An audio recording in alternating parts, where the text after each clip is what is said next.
আজকে শেয়ার করব মামনির জন্য দুর্গাপুজো উপলক্ষে কি গিফট কিনেছি।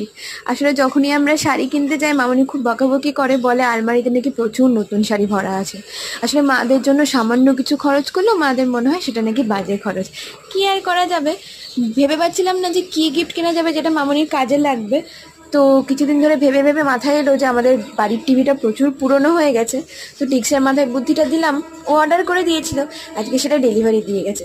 এই ছোট্ট খুশিগুলো দিতে পেরে আমাদের নিজেদেরও খুব ভালো লাগে। যাই হোক, আজকে না খুব চানা মশলা খেতে ইচ্ছা করছিল, আমি বানিয়েছিলাম চানা মশলা ভালো করে মশলা দিয়ে। আর মাকে বলেছিলাম বাসন্তী পোলাও বানাতে।